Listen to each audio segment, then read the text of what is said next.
Assalamualaikum warahmatullahi wabarakatuh. Saya Alian Novian dari kelompok 1 Manajemen akan membahas tanggung jawab sosial dan etika pengambilan keputusan bersama dengan teman-teman saya berikut ini. Nama saya Anissa Febrianti. Perkenalkan, nama saya Bagas Prayoga Mukti Palapa. Perkenalkan, nama saya Miftaudiana. Perkenalkan, nama saya Nurrahma Maisarah. Dan saya Suci Eka Pertiwi. Jawab sosial. Pengertian tanggung jawab sosial. Tanggung jawab sosial perusahaan atau Corporate Social Responsibility atau yang disingkat dengan CSR adalah suatu konsep organisasi perusahaan memiliki berbagai bentuk tanggung jawab terhadap konsumen, karyawan, pemegang saham, komunitas, dan lingkungan dalam segala aspek operasional perusahaan yang mencakup aspek ekonomi, sosial, dan lingkungan. CSR dapat dikatakan sebagai kontribusi perusahaan terhadap tujuan pembangunan berkelanjutan dengan cara manajemen dampak terhadap seluruh pemangku kepentingannya. Motivasi perusahaan melakukan CSR terbagi dua, yaitu 1. Akomodasi. Akomodasi yaitu kebijakan yang hanya bersifat pencitraan.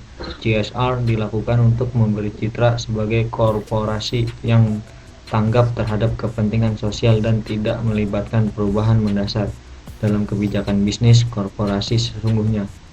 Yang kedua, legitimasi, yaitu bertujuan mempengaruhi wacana.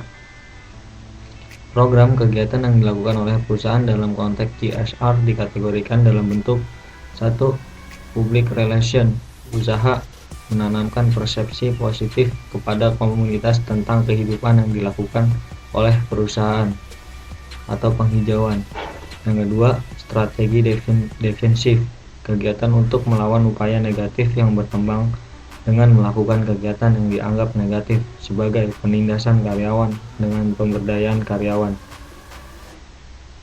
Ada pula beberapa pendapat dari para ahli mengenai tanggung jawab sosial atau Corporate Social Responsibility atau yang disebut CSR, yaitu 1. Menurut Kotler dan Nancy, Corporate Social Responsibility didefinisikan sebagai komitmen perusahaan untuk meningkatkan kesejahteraan komunitas melalui praktik bisnis yang baik mengkontribusikan sebagai sumber daya perusahaan. Menurut CSR Forum, didefinisikan sebagai bisnis yang dilakukan secara transparan dan terbuka, secara berdasarkan pada nilai-nilai moral dan menjunjung tinggi rasa hormat kepada karyawan, komunitas, dan lingkungan. Dari kedua definisi tersebut, menurut para ahli di atas dapat kita simpulkan bahwa CSR dapat komitmen perusahaan dalam bisnis untuk meningkatkan kesejahteraan yang dilakukan secara transparan dan terbuka melalui praktik bisnis yang baik dan sebagian sumber daya perusahaan. Pandangan kelompok yang pro terhadap tanggung jawab sosial dari organisasi bisnis terbagi menjadi 4. 1. Kegiatan bisnis seringkali menimbulkan masalah. Oleh karena itu, sudah semestinya perusahaan bertanggung jawab atas apa yang dilakukannya.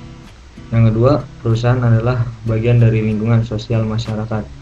Oleh karena itu, sudah semestinya ikut berpartisipasi dan bertanggung jawab atas apa yang terjadi di masyarakat.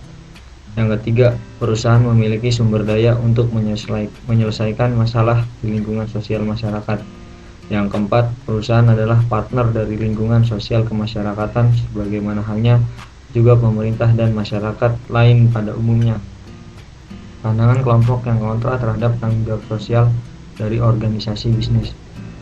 Yang pertama, perusahaan tidak memiliki ahli yang mengkhususkan dalam bidang sosial dan kemasyarakatan.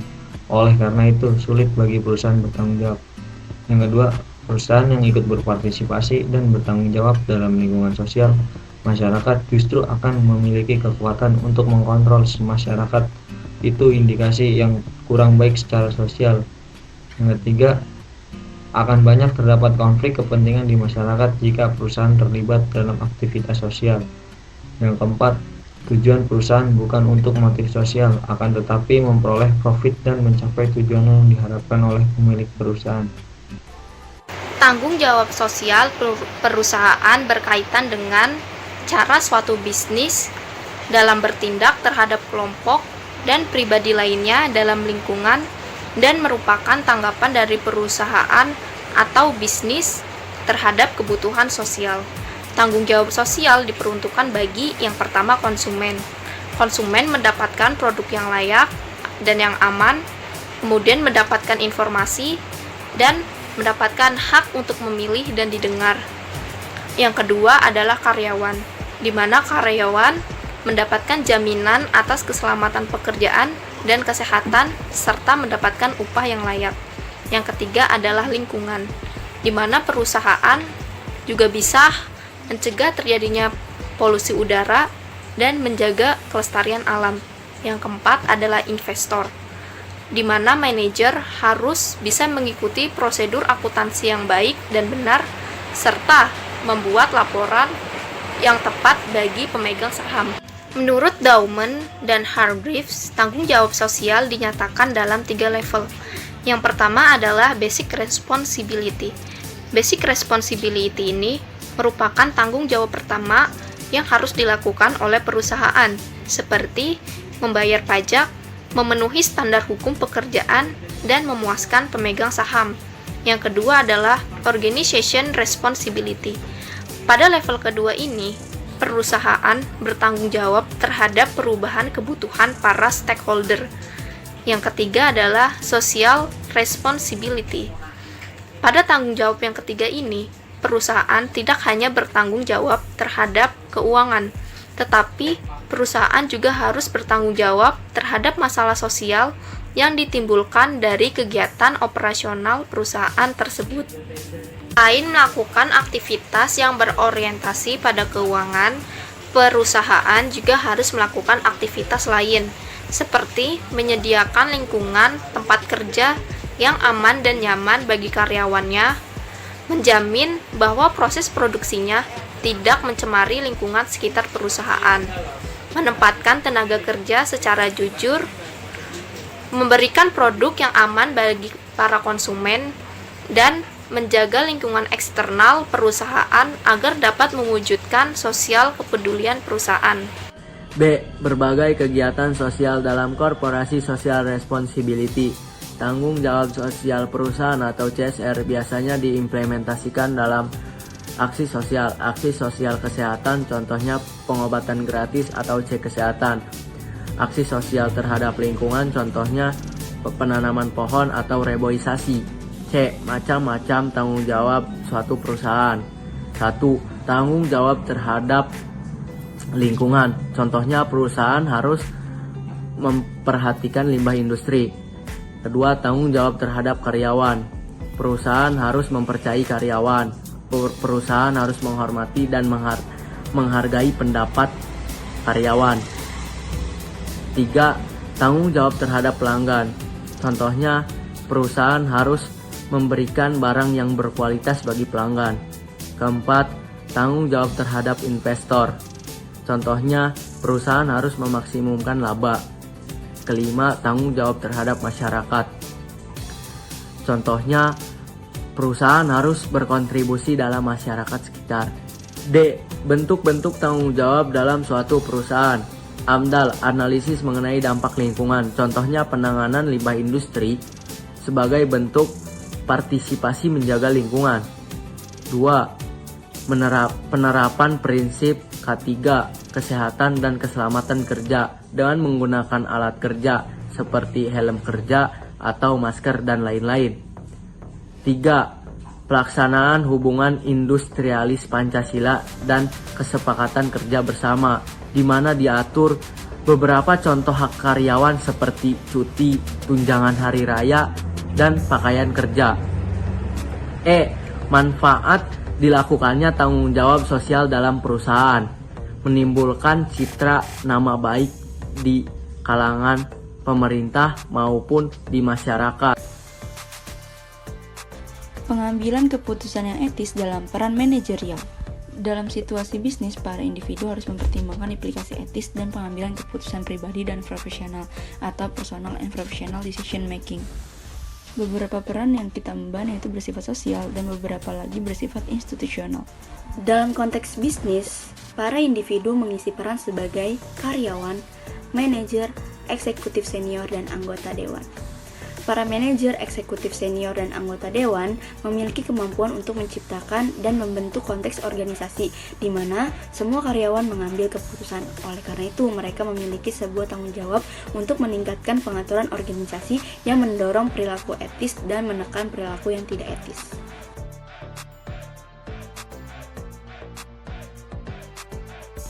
Berikut ini pengertian pengambilan keputusan menurut Siagan.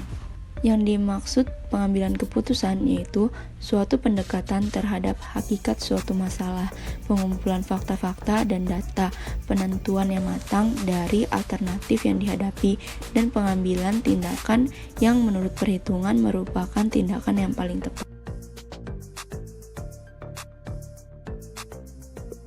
Terdapat beberapa tindakan untuk pengambilan keputusan. Yang pertama, yaitu menentukan masalah. Yang kedua, menentukan batasan masalah. Yang ketiga, mengembangkan alternatif jawaban. Yang keempat, menganalisa setiap alternatif. Yang kelima, memilih alternatif. Yang keenam, melaksanakan keputusan. Yang ketujuh, memastikan sistem kontrol dan evaluasi atas keputusan. Yang pertama yaitu menentukan masalah. Proses pembuatan keputusan diawali dengan identifikasi masalah oleh manajer. Masalah tersebut harus yang sesungguhnya, bukan rekaan, tidak dibuat-buat. Jika masalah tidak ditentukan secara akurat, setiap langkah pengambilan keputusan akan salah pijakannya, dan keputusan pun tidak akan menyelesaikan masalah yang sesungguhnya. Salah satu cara mengenali masalah yang sesungguhnya adalah dengan memisahkan masalah dari kembangan-kembangannya, itu menurut Simpson. Yang kedua yaitu menentukan batasan masalah. Setiap manajer ingin membuat keputusan yang terbaik. Untuk itu, mereka harus mempunyai sumber daya yang ideal, seperti informasi, waktu, personil, perlengkapan, dan supply, serta kemampuan untuk menentukan batasan masalah. Secara realistis, manajer beroperasi di suatu lingkungan yang normalnya tidak menyediakan sumber daya yang ideal. Misalnya, mereka kekurangan anggaran atau tidak punya informasi dan budget yang cukup. Sebab itu, mereka harus menentukan batasan masalah di sela-sela kekurangan tersebut. Yang ketiga yaitu mengembangkan alternatif jawaban. Tekanan waktu kerap menyebabkan manajer hanya membuat keputusan berdasarkan satu pertimbangan jawaban. Namun penyelesaian masalah yang baik harus melalui pengujian dan pemberian keputusan secara cepat, bukanlah solusi permanen. Sebab itu manajer harus berpikir melalui dan menyelidiki beberapa solusi alternatif bagi satu masalah sebelum cepat membuat keputusan. Yang keempat yaitu menganalisa setiap alternatif. Tujuan langkah ini adalah menguji daya jawab masing-masing alternatif jawaban. Manajer harus mengidentifikasi keuntungan dan kerugian dari tiap alternatif sebelum membuat keputusan akhir. Yang kelima yaitu memilih alternatif. Setelah manajer memilih seluruh alternatif, ia wajib memutuskan satu yang terbaik. Alternatif terbaik adalah yang menghasilkan banyak keuntungannya dan sedikit kerugiannya. Kadang proses pemilihan dapat berlangsung cepat, seperti yang banyak pro-nya ketimbang kontranya. Kadang pula solusi optimal merupakan kombinasi antar alternatif. Yang keenam yaitu melaksanakan keputusan. Manajer dibayar untuk membuat keputusan, namun sesungguhnya juga mereka dibayar untuk memperoleh hasil dari keputusan tersebut. Hasil positif harus mengikuti suatu keputusan. Setiap orang yang terlibat dalam pembuatan keputusan harus tahu peran mereka masing-masing atas keputusan tersebut, guna memastikan pekerja paham perannya. Manajer harus menggunakan program, prosedur, aturan, dan kebijakan guna membantu mereka dalam proses pembuatan keputusan. Dan yang ketujuh adalah memastikan sistem kontrol dan evaluasi atas keputusan. Tindakan penerapan keputusan harus dimonitor. Sistem evaluasi harus menghasilkan umpan balik seputar berapa baik keputusan yang diterapkan, apa saja hasilnya, dan penyesuaian apa yang dibutuhkan untuk memperoleh hasil yang dimaksud tatkala keputusan dibuat. Dalam rangka mengevaluasi keputusannya, manajer perlu mengumpulkan informasi guna menentukan efektivitasnya. Selanjutnya, ada pendekatan-pendekatan etika bisnis dalam pengambilan keputusan. Pengambilan keputusan itu sendiri bukan untuk kepentingan pribadi si pengambil keputusan, tetapi pengambilan keputusan memiliki beberapa kriteria pendekatan yang etis, antara lain yang pertama, ada pendekatan bermanfaat. Pendekatan bermanfaat ini adalah konsep etika bahwa berperilaku moral dapat menghasilkan manfaat terbesar bagi suatu perusahaan. Yang kedua, ada pendekatan individualisme. Pendekatan individualisme ini adalah konsep etika bahwa suatu tindakan dianggap pantas apabila tindakan tersebut mengusung kepentingan dalam jangka waktu panjang bagi setiap individu. Lalu, ada upaya meningkatkan etika manajemen. Yang pertama, ada pelatihan etika. Pelatihan etika wajib dilakukan oleh perusahaan dengan secara hati-hati dan secara struktural dengan menetapkan standar etika perusahaan itu sendiri. Pelatihan etika wajib diberikan kepada seluruh karyawan dan wajib diikuti oleh seluruh karyawan. Pelatihan etika itu sendiri maksudnya adalah memberikan wawasan, memberikan pelatihan dalam 5 aspek etika, yaitu tanggung jawab, rasa hormat, kejujuran, keadilan, dan kasih sayang. Yang kedua, ada advokasi etika. Advokasi etika ini adalah upaya perusahaan untuk menjalankan etika dalam setiap kegiatan usahanya dengan cara menempatkan seseorang atau tim khusus dalam tim manajemen yang bertugas untuk mengontrol, mengawasi setiap kegiatan usahanya agar tetap berada pada standar-standar etika perusahaan tersebut dan tidak keluar dari standar tersebut. Yang ketiga, ada kode etik. Seringkali kita mendengar istilah kode etik tetapi tidak mengetahui arti sesungguhnya dari kode etik. Secara singkat, pengertian kode etik adalah suatu pola aturan, tata cara, tanda, atau pedoman etis di dalam setiap melakukan suatu kegiatan ataupun suatu pekerjaan. Kode etik itu sendiri berhubungan langsung dengan perilaku manusia. Yang terakhir, yaitu yang keempat, ada keterlibatan publik dalam etika manajemen perusahaan. Karena penjelasannya agak panjang, jadi saya akan bacakan. Upaya lain untuk menjamin bahwa perusahaan akan menjalankan kegiatan secara lebih beretika adalah dengan melibatkan publik dalam setiap kegiatan perusahaan yang dianggap tidak beretika. Dalam istilah manajemen ini dinamakan sebagai whistleblowing atau meniup peluit. Konteksnya adalah bahwa jika sebuah perusahaan menjalankan suatu kegiatan yang tidak memenuhi standar etika dan perusahaan cenderung membiarkan praktek tersebut untuk terus berjalan, kenyataan ini kemudian dilaporkan oleh anggota perusahaan kepada pihak publik seperti media massa, lembaga swadaya masyarakat, ataupun pemerintah yang representatif untuk menangani kasus-kasus seperti ini. Upaya ini akan mendorong perusahaan agar benar-benar memperhatikan kepentingan publik dan mencoba mengingatkan perusahaan bahwa jika kegiatan tidak etis dilakukan perusahaan, maka perusahaan akan menghadapi konsekuensi berupa penilaian buruk dari masyarakat. Selanjutnya ada faktor-faktor yang mempengaruhi pengambilan keputusan etis. Yang pertama, ada tahap perkembangan moral. Tahap perkembangan moral ini merupakan fase mengevaluasi perkembangan moral seseorang. Semakin besar perkembangan moral seseorang, maka semakin sedikit pula ketergantungan ia terhadap pengaruh luar, sehingga ia akan lebih cenderung berperilaku etis dalam pengambilan keputusan. Yang kedua ada organisasi. Dalam organisasi, pengaruh yang penting terhadap perilaku yang etis adalah adanya norma dan nilai tim, departemen, serta organisasi yang secara keseluruhan. Nilai-nilai ini sangat mempengaruhi tindakan dan proses pengambilan keputusan oleh seorang karyawan secara khusus. Budaya perusahaan memungkinkan karyawan tahu keyakinan dan perilaku seperti apa yang didukung oleh perusahaan dan seperti apa yang tidak dapat ditoleransi oleh perusahaan. Dan yang terakhir ada tempat kedudukan kendali. Karena penjelasannya agak panjang, saya akan bacakan sesuai materi yang lengkap. Tempat kedudukan kendali tidak lepas dengan struktur organisasi. Secara umum, orang yang dengan moral yang kuat lebih kecil kemungkinannya untuk membuat keputusan yang tidak etis jika mereka dikendalikan oleh lingkungan organisasi sebagai tempat tinggal yang kurang lebih sama sebagai bagian dari proses pengambilan keputusan etis. Ada kemungkinan bahwa orang yang sudah memiliki moral yang kuat terkontaminasi oleh lingkungan organisasi sebagai tempat tinggal yang mengizinkan atau mempromosikan praktek para pengambil keputusan yang tidak etis. Manfaat etika manajemen. Yang pertama, perlindungan dan jaminan aset yang tetap terjaga.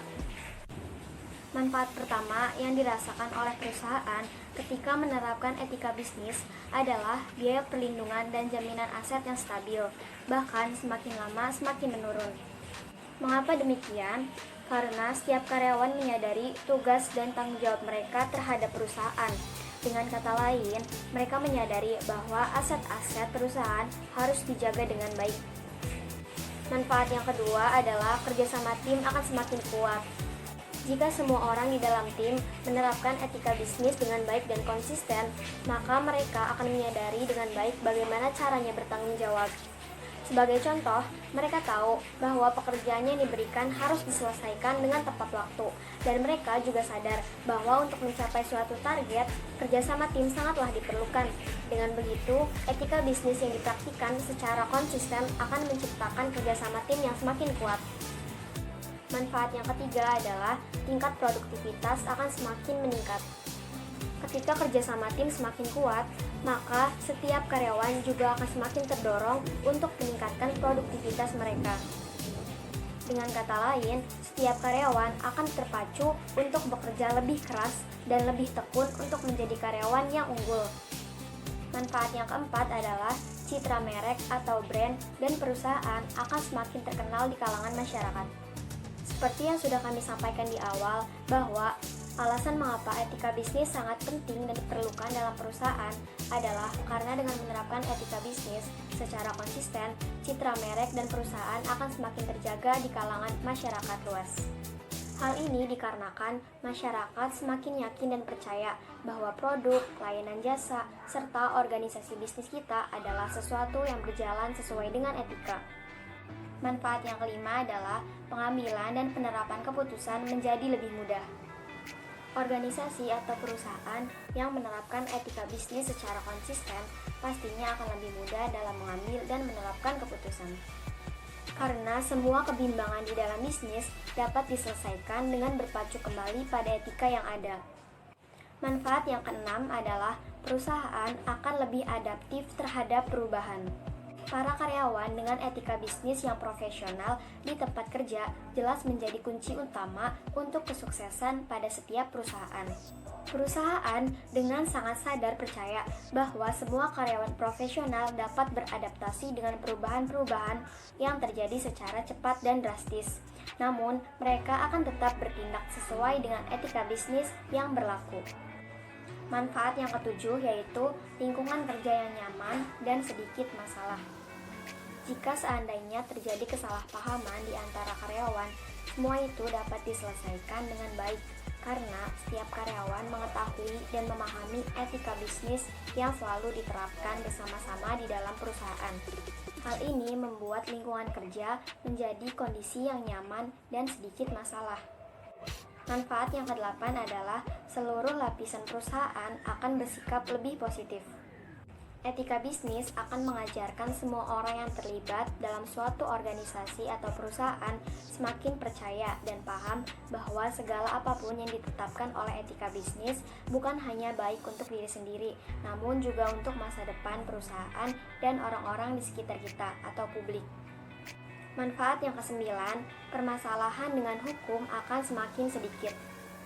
Ketika semuanya berjalan sistematis dan fungsional, maka para karyawan akan bekerja sesuai dengan etika bisnis yang berlaku, serta memahami bahwa kewajiban-kewajiban hukum yang harus dipatuhi. Hal ini membuat lingkungan kerja menjadi semakin nyaman dan terhindar dari permasalahan hukum. Dan manfaat yang terakhir adalah perusahaan akan menuju tingkat kesuksesan yang baru. Ketika semuanya diatur secara sistematis oleh etika bisnis, maka secara bersama-sama, semua lapisan perusahaan akan menuju kesuksesan baru yang diinginkan. Selain itu, pertumbuhan bisnis juga akan semakin berkembang dan sangat terjamin.